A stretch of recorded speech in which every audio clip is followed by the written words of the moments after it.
അത് പറഞ്ഞിട്ടുണ്ട്. ജബൽപൂരിലെ സംഭവത്തിനെ ന്യായീകരിക്കുകയാണോ? എന്തോ എന്താ പറഞ്ഞത്? വേണ്ടടാ, വെറുതെ തല്ലുകൊള്ളണ്ട. നിങ്ങൾ ആരാണ്? നിങ്ങൾ ആരോടാ ചോദിക്കുന്നത്? വളരെ സൂക്ഷിച്ച് സംസാരിക്കണം. സാറേ, സാർ ഒരു ഉത്തരവാദിത്തപ്പെട്ട സ്ഥാനം വഹിക്കുന്ന വ്യക്തിയാണ്. ഉപദേശിക്കുകയാണോ? മാധ്യമാരാ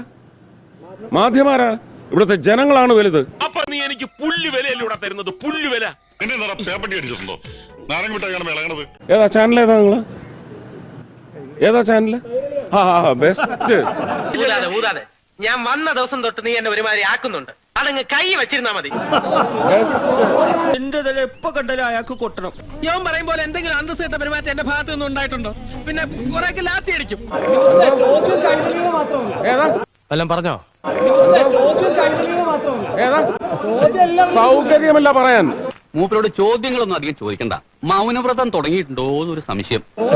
സൗകര്യമല്ല പറയാൻ. ഇങ്ങനെയുള്ള സന്ദർഭങ്ങളിലാണ് നമ്മൾ സ്വയം നിയന്ത്രിക്കേണ്ടത്.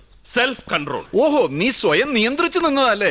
ഇങ്ങനെ മിണ്ടാൻ പറ്റാതെ നിൽക്കുന്നതിന് ഞങ്ങളുടെ നാട്ടിൽ എന്താ പറയാന്നറിയോ? അണ്ണാക്കിലെ പിരിവെട്ടി. ജബൽപൂരിൽ സംഭവിച്ചിട്ടുണ്ടെങ്കിൽ അതിന് നിയമപരമായ നടപടിയെടുക്കും. വെറും വാഗ്ദാനം കിട്ടുകയില്ല. അതുകൂടെ മനസ്സിലായില്ലേ? പിന്നെ നിങ്ങള് അതങ്ങ് ബ്രിട്ടാസിന്റെ വീട്ടിൽ കൊണ്ടുവച്ചാൽ മതി കേട്ടോ. ഇത് ഈ ജന്മം ശരിയാവില്ല. കഷ്ടം. നിങ്ങൾ എന്നിൽ നിന്ന് അത്ര പ്രതീക്ഷിച്ചാൽ കേട്ടോ. അതങ്ങ് ബ്രിട്ടാസിന്റെ വീട്ടിൽ കൊണ്ടുവച്ചാൽ മതി കേട്ടോ. ആയിക്കോട്ടെ, വൈകിക്കണ്ട, ഉടനെ ഓടിക്കോ. ബ്രിട്ടാസിന്റെ വീട്ടിൽ പോയി ചോദിച്ചാൽ മതി എന്നാണ് അവരങ്ങനെയും പറഞ്ഞു. അദ്ദേഹം ശത്രുവായി കാണുന്ന പോലെയാണ് പെരുമാറുന്നത്. കഴിഞ്ഞ ദിവസം പാർലമെന്റിൽ ഞാനിതെല്ലാം ഉന്നയിച്ച ശേഷം പുറത്തിറങ്ങിയിട്ട് വളരെ ഊഷ്മളതയോട് കൂടിയിട്ട് അദ്ദേഹം എന്നോട് സംസാരിക്കുകയും പെരുമാറുകയും ചെയ്തിരുന്നു.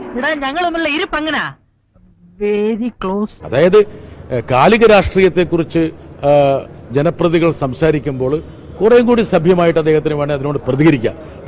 എനിക്ക് വായി തോന്നുന്ന ക്യാമറ എനിക്ക് തോന്നുന്നു അദ്ദേഹം ഒരു നടനകലയിലുള്ള ഒരു വൈഭവം അദ്ദേഹം പ്രകടിപ്പിക്കുന്നതായിരിക്കാം. അദ്ദേഹത്തിന് ഭയങ്കരമായ ഒരു വീര്യമുണ്ട്, ഉഷിരുണ്ടെന്നൊക്കെ തോന്നിപ്പിക്കുന്നതായിരിക്കും. പക്ഷേ ഒരു കലാകാരനെ തിരിച്ചറിയാൻ കലാബോധം വേണം. എവിടെ? ഞങ്ങൾ പോട്ടെ എന്നാ.